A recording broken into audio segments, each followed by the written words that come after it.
Well, another very warm welcome back to your number one and favourite classic dirt bike TV channel as we begin another brand new year here on my channel. And of course our first announcement is that we've surpassed the 14,000 subscribers total. So thanks again to each and every one of you for your support during last year.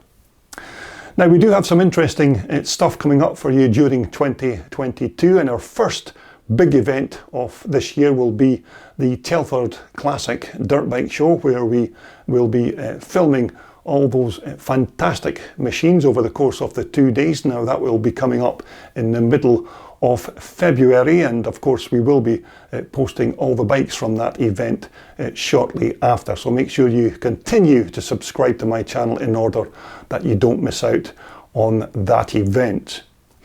Okay, just to get things kicked off for 2022, we're going to take a look at what was often described as maybe the second best iconic twin shock race machine of 1981. So without any further delay, we're going to dive into taking a look at Brian Allardyce's 1981 495 KTM.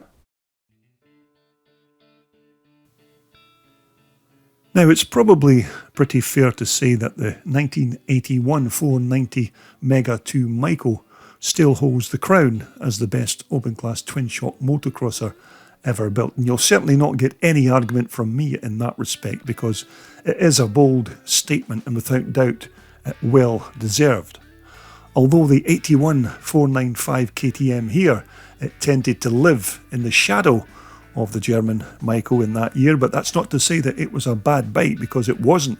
And some would even argue that it was just far too much bike for your average rider, because it wasn't short of horsepower in the engine department, and it took a special breed of lunatic to hold the throttle wide open on one of these Austrian-built ballistic missiles. Now, the early 1980s was definitely the era of the open class twin shock racer, and various manufacturers were coming up with bigger and bigger engines to satisfy the hunger for riders wanting more grunt from their big bore race bikes. And it was a bit of a battle royal between the might of the Japanese and of course the smaller European builders to secure that coveted open class crown. But of course here in Europe we had the superb 490 Maico, the 390 CR Husqvarna, and of course this brute of a bike, the 81 495 KTM, while Japan were chasing them with the likes of the Kawasaki Unitrack 420 and the Suzuki RM 465, and of course the Honda CR 450R, and of course Yamaha's fantastic YZ 465. They were all great bikes and super quick in the highly competitive open class. Now, getting back to our feature bike here, now this is more or less an original bike from 1981. Apart from that non-original exhaust expansion chamber, the bike is pretty authentic, but of course has undergone a full restoration by its owner, Brian Allardyce. Now, Brian had always wanted to own one of these big 495s, and as luck would have it, he spotted this particular bike in a pretty sorry state while he was visiting a farm sale of all things. But the seller who was selling the bike wasn't around at the time, and when Brian returned to the vendor's stall sometime later, the bike had already been bought by one of his racing friends.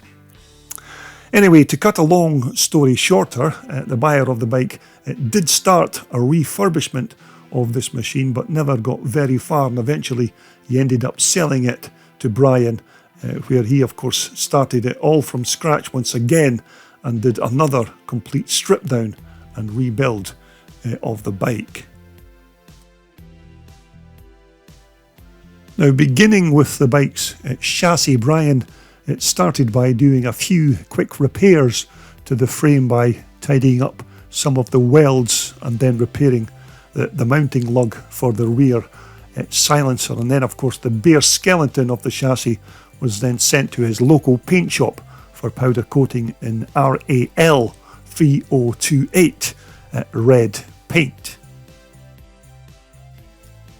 Now, while the bike's chassis was being painted, Brian then made a start on the 495's motor, which at the time he said was completely covered in some hideous black coloured paint, which he said it took ages to remove, although it's suffice to say that the engine underwent a complete strip down and rebuild. And these few pictures here are some of the pictures that Brian took while he was in the process of rebuilding the engine. And as you'd expect, Brian made sure that every single part of this engine's internals were proper and correct before completing the refurbishment of the motor. Now, when Brian initially lifted the head of the motor, it still had its standard piston and bore, although to make things 100% right, Brian decided to rebore the engine and fit an oversized piston. But the standard conrod and big end were surprisingly sound, and they just needed to be refurbished and then reused, although he opted to use a brand new small end bearing to keep the crankshaft sound. Now, one of the other discoveries that Brian made when he lifted the head off was that it had a copper gasket fitted, which Brian told me it wasn't a standard fitting on this engine, so he removed it and then refitted the correct thickness of base gasket to give him the right squish gap between piston and cylinder head.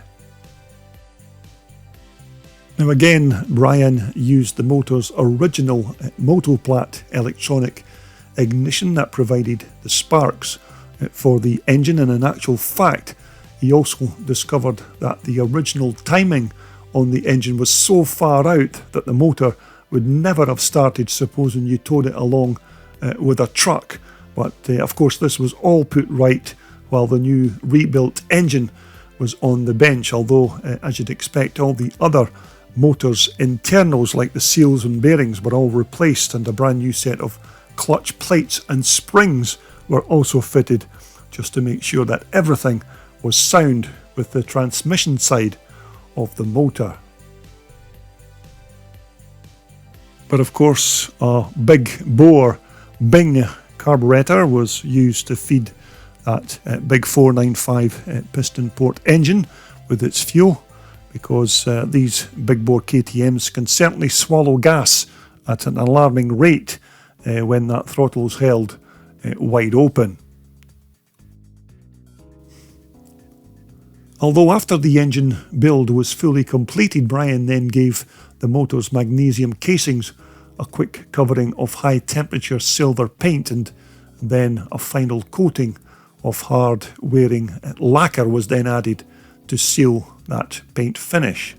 But in terms of their overall power, these 495 engines can develop arm-wrenching grunt, and when you snap the throttle open on this motor, you better have your wits about you, because when these KTM 495s want to go, they wait for absolutely no one.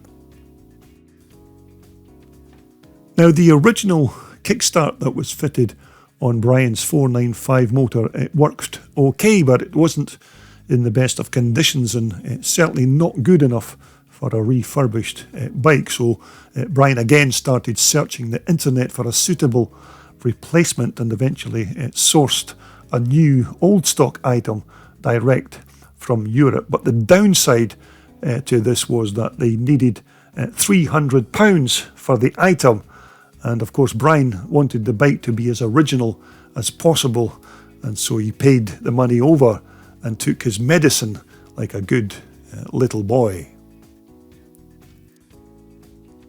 Now, the original racing exhaust that Brian got with the bike was basically just scrap, as it had so many holes and repairs and was absolutely littered with a multitude of dings and dents. So there was no way that Brian was going to use it on this new bike. But of course, stock 81 495 KTM pipes are almost impossible to find these days, so Brian managed to source this beautifully sculpted Scalvini race pipe, which was more or less a straight bolt-on replacement for the original, but of course much better quality and much nicer to look at. But the bike's original tailpipe was reused, and naturally this was dismantled, cleaned and then repacked with new silencer packing, and then Brian finished it off by giving it a freshen up with a new covering of high temperature paint, because Brian's main aim of this refurbishment was to keep as many original parts on the bike as possible.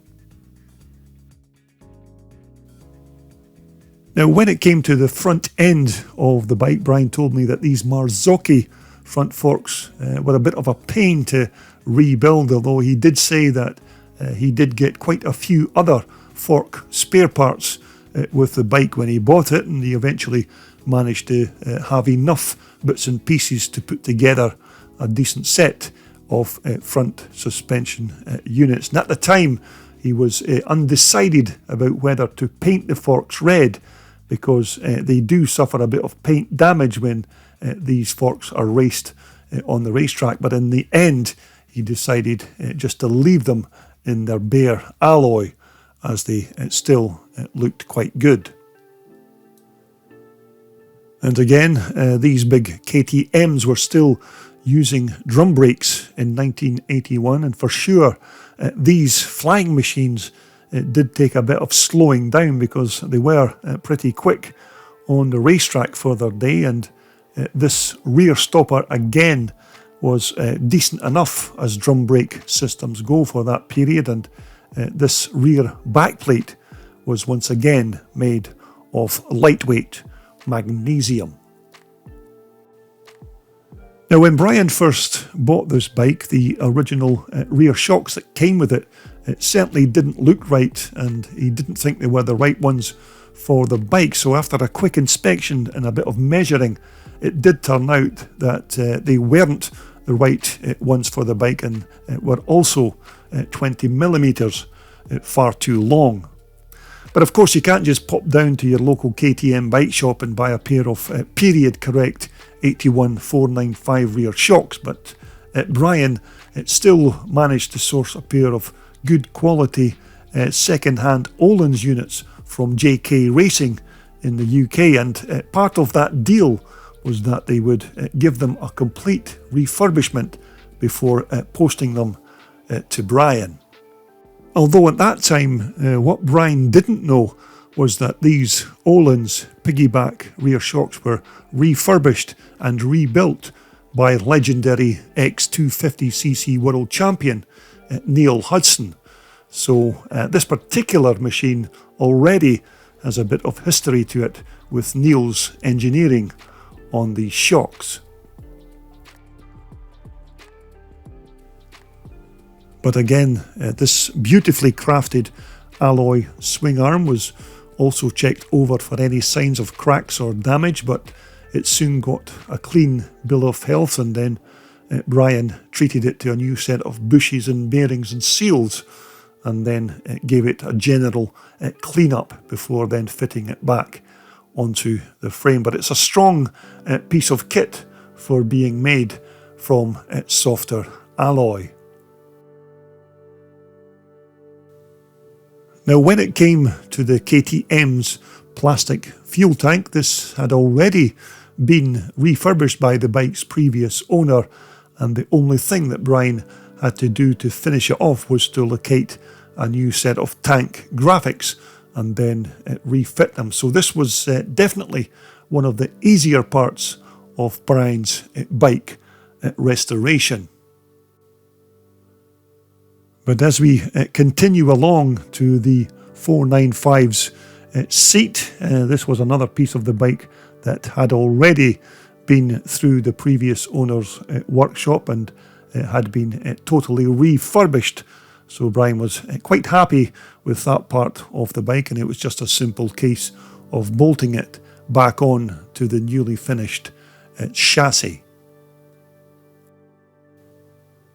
Now, with regards to the bike's plastics, that's the front and rear mudguards and both side panels, these are all brand new replacement KTM parts that Brian managed to find after weeks of browsing various internet suppliers. And All he had to do then was really fit brand new graphics to the plastics and then bolt them onto the bike. But again, things like these 495 side panels are not freely available these days, but with a little patience and time on the internet, they can still be located. Now, all of the bike's controls are again brand new replacement items, as you'd expect from a bike that's undergone a full restoration. And Brian listed Andra Horvath in Austria as one of the suppliers of the many original KTM parts for these 495s, and also he said SDI KTM in Switzerland also supplied parts to complete this machine. But you certainly need a steady hand on this Gunnar Gasser throttle to control the wild horses waiting to be let loose on this twin-shock flying machine. Although when you stop to actually think of it, as good and how powerful these 495 twin-shockers were, it's almost impossible these days to find one still taking part in vintage racing. Now, here in the UK especially, they are very rare. Now, whether that's because there's not many of them around these days, or was it basically because that these big bore racers were just far too much bike for your average mortal to handle? Because when you consider that in the early 1980s, many of the big bore open class dirt bikes from Japan were putting out just over the 40 plus horsepower range, but the likes of this 495 KTM and of course its adversary, the Mega 2 490 Maico, were pumping out around 50 horsepower at the rear wheel. But of course, if it's statistics that you're after, then I'm sure you'll all by now have read Rick Simon's feature on the 81 495 KTM from I think it was 2008, when himself and two friends, the late Rod Bush and Paul Clipper, took an 81 495 KTM to a dry lake bed to do a speed test on one of these bikes. And with a few minor changes to the primary and rear wheel sprockets and a few other adjustments, they took a basically stock 495 twin-shocker to a mind-blowing 123.75 miles per hour, and that's a speed record for a dirt bike that still stands to this day. But although the mighty 490 Maico still holds the accolade as possibly the best of all the big bore open class twin shock motocrossers, these 495 KTMs certainly took the prize when it came to sheer power. And for me, I think that's one of the reasons that you seldom see them racing these days, as it takes a very special person to tame what in 1981 was the most powerful and certainly the fastest twin shocker ever made. Okay, so we've had a look around the bike, and as a special treat now, let's just all have a quick listen to that simply awesome 495 two-stroke motor.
So there you have it, the first video posting of a vintage classic for 2022. That's Brian Allardyce's absolutely superb looking 1981 495 KTM.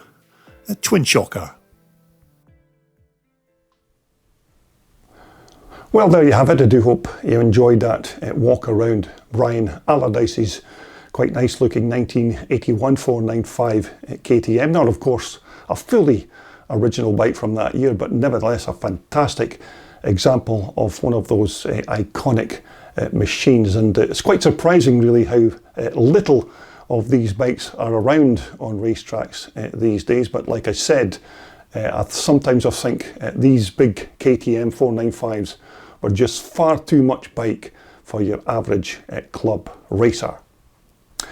Okay, coming up next on my video channel, we're going to go back to the Rob Hughes dirt bike collection, and the next time out we'll be taking a look at this lovely C25 560 CCM. Now, this particular bike is basically a prototype, although other frames were made similar to this bike. Very few were actually put into production, which makes this quite a rare machine indeed. So we'll take a look at that CCM in my next video posting here on my channel. But welcome to a brand new year here on your channel, Classic Dirt Bike TV, and I hope you will continue to subscribe to see more of these iconic machines in the coming weeks and months. But until then, of course, everybody continue to be safe out there riding those old vintage race bikes, and we'll all get back together again very soon to talk about more vintage iron right here on your #1 and favourite Classic Dirt Bike TV channel.